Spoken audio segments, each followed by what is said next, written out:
दोस्तों, हमने अगले वीडियो लेक्चर में हमारा चैप्टर नंबर जो तीसरा है कुत्ते की वफादारी, इस कहानी के अभ्यास के प्रश्नों के बारे में चर्चा की थी। और साथ ही आपको इस वीडियो लेक्चर के साथ ये तीसरा प्रकरण है उसकी PDF फाइल जो स्टडी मटेरियल्स आपको भेज दिया गया है, जिसमें आपको अभ्यास और स्वाध्याय के प्रश्न के उत्तर लिखना है जो आपने लिख लिया होगा। तो यहाँ पर आज के वीडियो लेक्चर में दोस्तों प्रकरण नंबर तीसरा है, यानी कि उसका जो स्वाध्याय है, उस स्वाध्याय के कुछ प्रश्न यहाँ पर दिया गया है जिसकी हम यहाँ पर आपके सामने उसे चर्चा करेंगे या तो उसे समझेंगे। तो पहला प्रश्न स्वाध्याय का जो है जिसमें ढांचे पर से कहानी लिखी, अर्थात जो दोस्तों आपने छठी कक्षा में भी लिखी है, रूपरेखा के आधार पर, मुद्दे के आधार पर, अर्थात जो आपको कुछ ढांचे के आधार पर कुछ मुद्दे जो दिए जाते हैं जिसके आधार पर आपको कहानी का निर्माण करना है। यानी कि यहाँ पर भी कुछ मुद्दे हमारी किताब में दिए गए हैं। एक नौकर द्वारा चोरी करना, सेठ का सभी नौकरों से पूछना, किसी का चोरी कबूल न करना, सेठ द्वारा युक्ति करना, प्रत्येक को 7 इंच की लकड़ी देना, जादू की छड़ी होने की बात कहना, दूसरे दिन दिखाने को कहना, चोर की लकड़ी 1 इंच बढ़ जाएगी, घर जाकर हार चुराने वाले नौकर का 1 इंच लकड़ी का काटना है, दूसरे दिन चोर का पकड़ा जाना।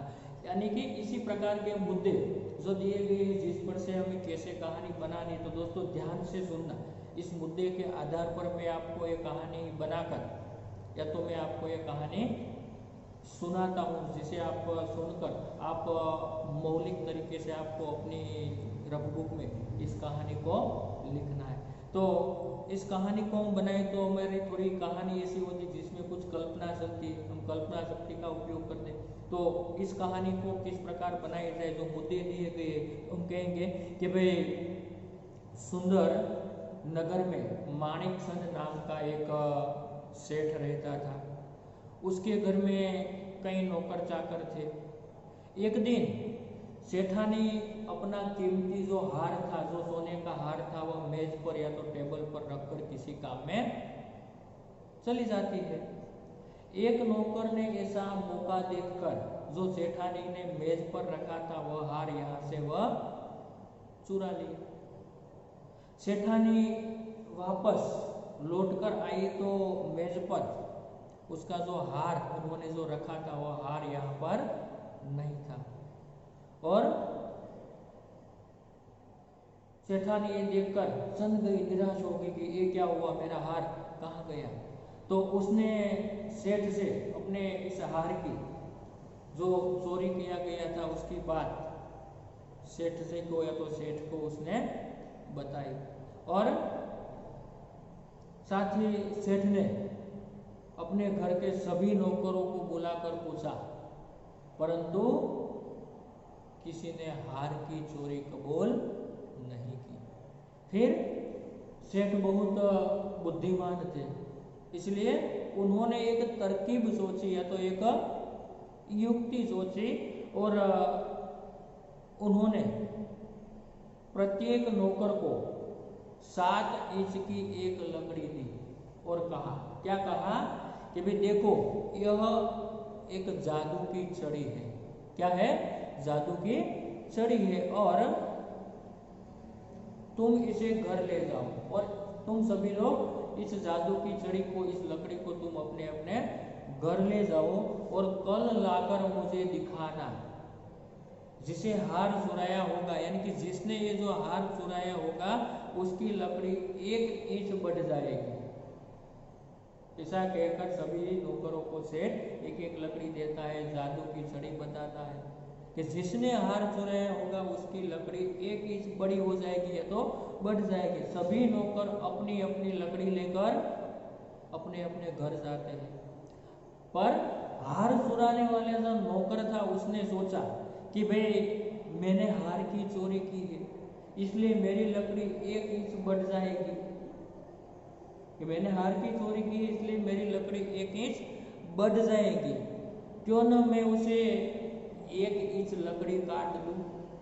ऐसा सोचकर उन्होंने अपनी लकड़ी को 1 इंच उन्होंने काट दी, फिर वह 1 इंच बढ़ेगी, फिर भी 7 इंच की ही रहेगी। ऐसा चोर ने विचार किया और ऐसा सोचकर उन्होंने अपनी लकड़ी को 1 इंच काट दिया। दूसरे दिन सभी नौकर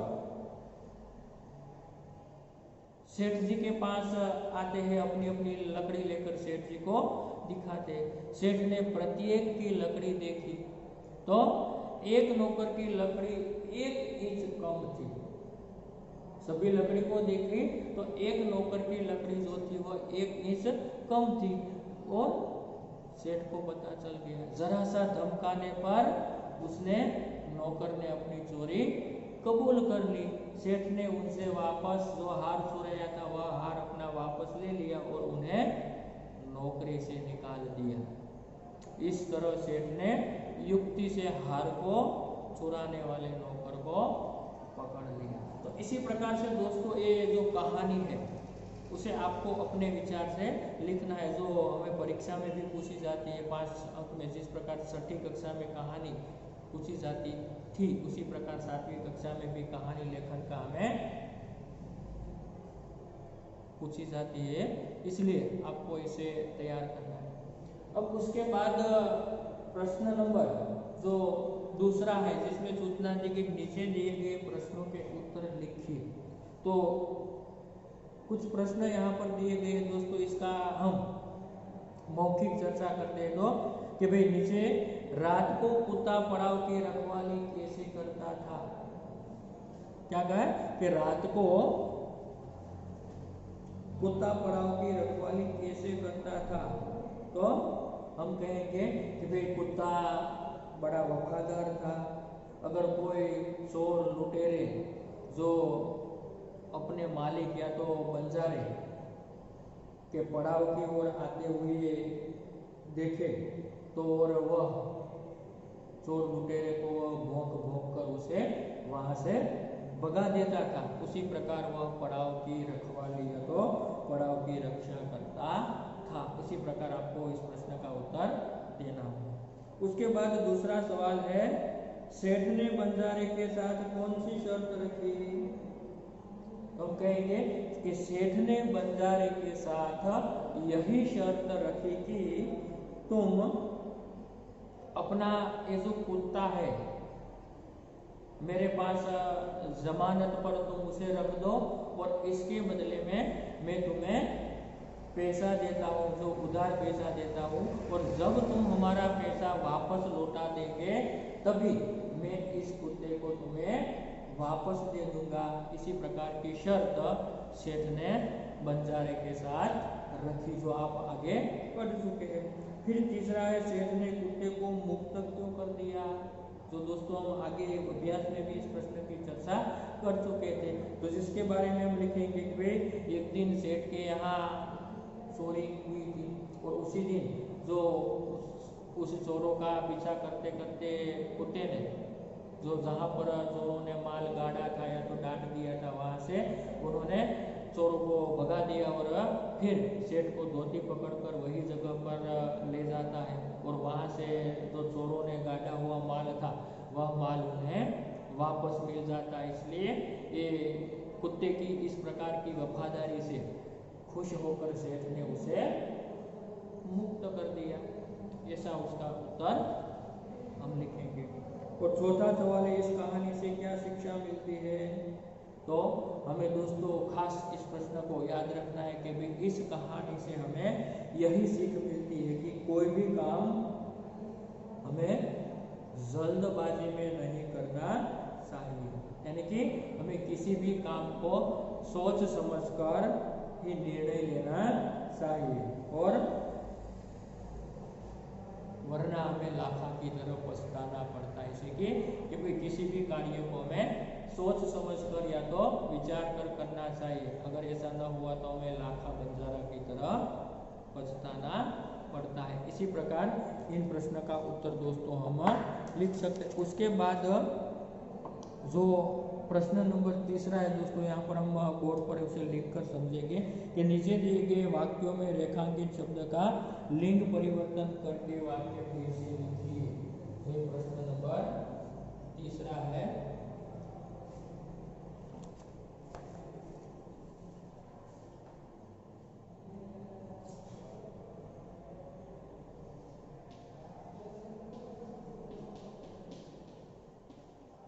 नीचे दिए गए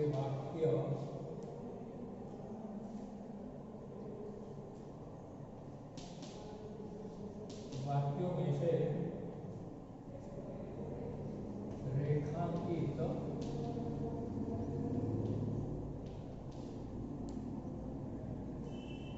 शब्द का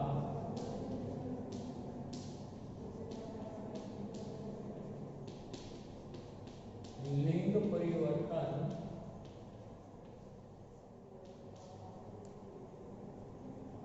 करके वाक्य फिर से लिखिए।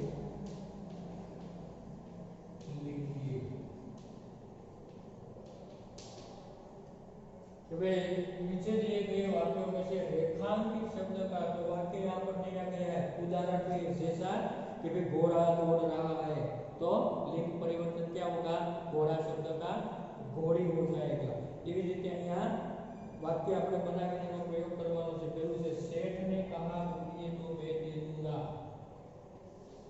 क्या कहा, सेठ ने कहा रुपये तो मैं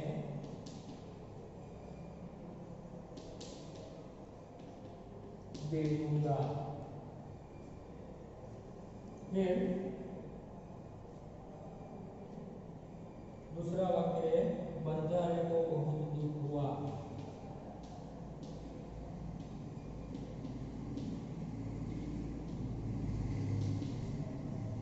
बहुत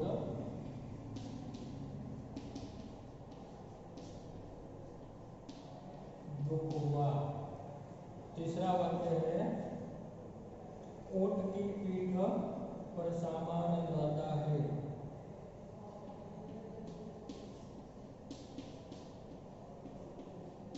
पीठ पर सामान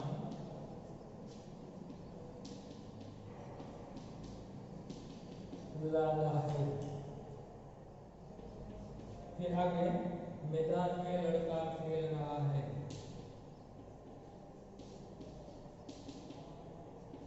लड़का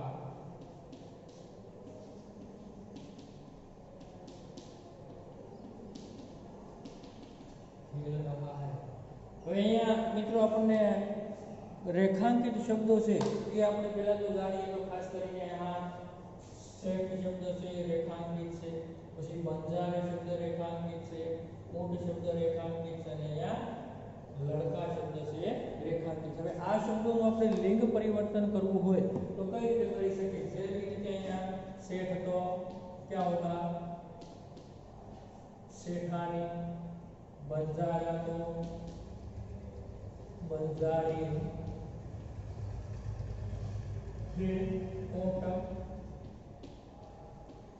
ऊंटनी, लड़का यानी कि लड़की। ये हो गया उसका वचन परिवर्तन। पर आपको इसके आधार पर वाक्य बनाना है, जो आपको इसके वाक्य में प्रैक्टिस करना है। जैसे कि यहाँ पर वाक्य का उत्तर में सेठानी ने कहा रुपये तो मैं दे दूंगी। क्या लिखा जाएगा कि भाई सेठानी ने कहा रुपये तो मैं दे दूंगा नहीं आएगा, वरना वहां परिवर्तित हो जाएगा, लिंग परिवर्तन है। तो उसका वाक्य किस प्रकार हम बनाएंगे, सेठानी ने कहा रुपये तो मैं दे दूंगी। फिर यहाँ बंजारे को बहुत दुख हुआ, तो हम क्या लिखेंगे कि भाई बंजारे को बहुत दुख हुआ। फिर ऊंट की पीठ पर सामान लदा था। लदा यानी कि ऊंटनी की पीठ पर सामान लादा है। आपको इस प्रकार फेरफार करना है। तो मैदान में लड़का खेल रहा है, तो आप क्या वाक्य बनाएंगे? मैदान में लड़की खेल रही है। तो आ प्रकारना वाक्यों से एकदम मित्रों सरल से અને સિમ્પલ છે, તમે પણ એને સરળતાથી લખી શકો છો। ત્યાર પછી પ્રશ્ન નંબર 4 આપણને આપ્યો છે, बक्से में से लिंग आधारित शब्दों के जोड़े मिलाइए और उनका वाक्य में प्रयोग कीजिए। जो प्रश्न नंबर 4 है,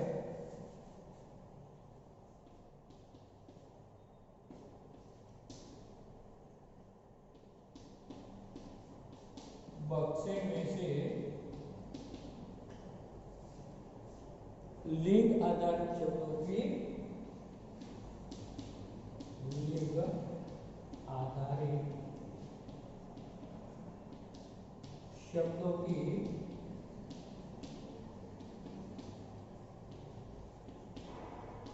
जोड़ मिलाकर वाक्य प्रयोग कीजिए।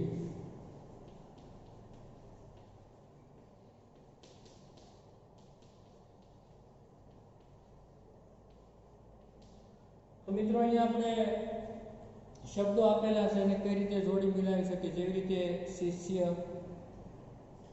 તો શિષ્યા, શિષ્ય શબ્દ તો શિષ્યા, આ એનું લિંગ પરિવર્તન થશે। ત્યાર પછી શબ્દ છે નાગ, નાગી, નાગ, नागिन, तीजू है शिक्षक,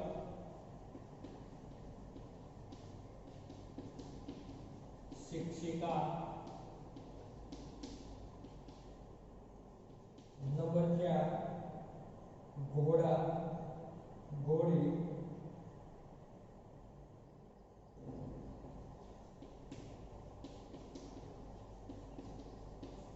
घोड़ी, इसके साथ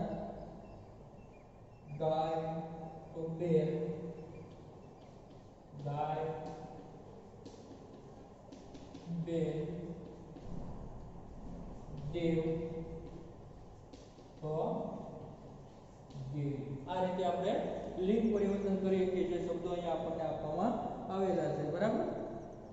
तो आ रीते शिष्य, शिष्या, नाग, नागिन, शिक्षक, शिक्षिका, घोड़ा, घोड़ी, गाय, बैल, देव, देवी, जे रीते उदाहरण पण आपणे मित्रों आपेलुं छे। एक उदाहरण आपेलुं छे कि वाक्य प्रयोगनी अंदर कि भाई गाय का दूध सेहत के लिए अच्छा है।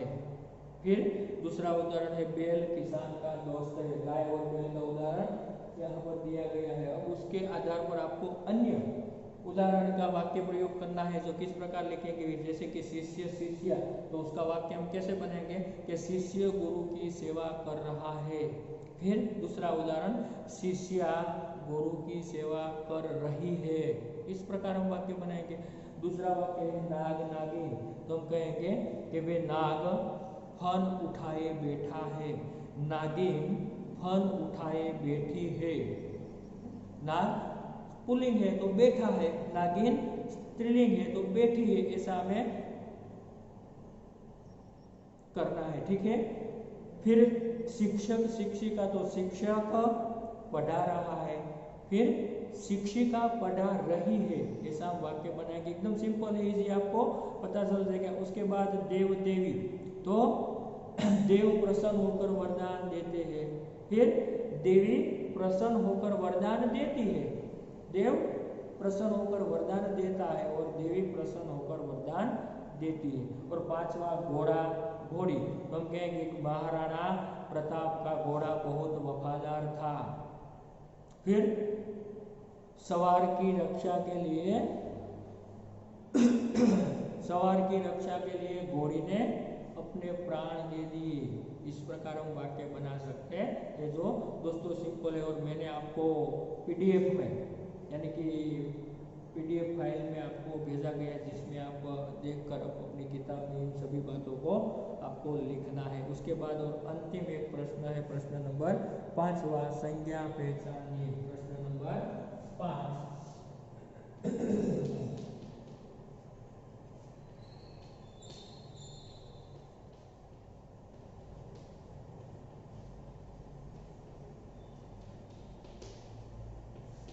संज्ञा कैसा नहीं है अहिया अपने वाक्य आपको सैनिक हमारे देश की रक्षा करता है सैनिक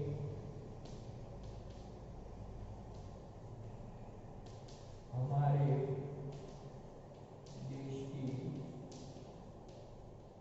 रक्षा करता है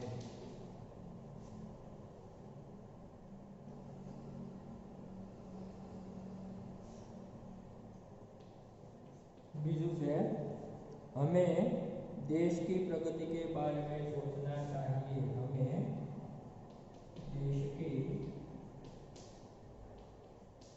प्रगति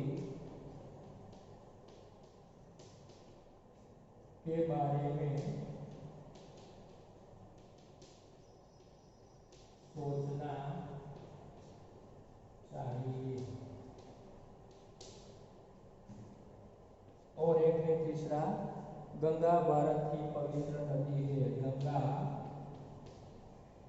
भारत की पवित्र नदी है मित्रों अपने अहींया संज्ञा शब्द से अपने આપવામાં આવેલી છે અહીંયા સૈનિક પછી અહીંયા આપણને આપવામાં આવેલી છે દેશ સંજ્ઞા ત્યાર પછી નદી આ પ્રકારની સંજ્ઞા આપવાની છે આપણે એને ઓળખવાની છે મિત્રો આપણે અગાઉ સંજ્ઞા અને એના ભેદ વિશે જાતિવાચક સંજ્ઞા વ્યક્તિવાચક સંજ્ઞા સમૂહવાચક સંજ્ઞા દ્રવ્યવાચક સંજ્ઞા આવી સંજ્ઞા અને એના પ્રકારોની जानकारी આપણે અગાઉના વિડિયો લેક્ચરમાં જાણી શક્યા છે અહીંયા આપણે સૈનિક શબ્દ છે તો એ કઈ સંજ્ઞા હોઈ શકે તો એનો આપણે આપી શકીએ કે સૈનિક છે એ કોઈ વ્યક્તિગત નથી આખી જાતિ માટે છે જો કોઈ નામ આપવામાં આવે તો એને વ્યક્તિવાચક સંજ્ઞા કહેવાય પણ સૈનિક એટલે સંપૂર્ણ સૈનિકોની જાતિનો આપણને બોધ થાય છે ત્યારે આ સૈનિક છે પહેલી છે સંજ્ઞા છે કેવી છે જાતિવાચક केवी संज्ञा से जातिवाचक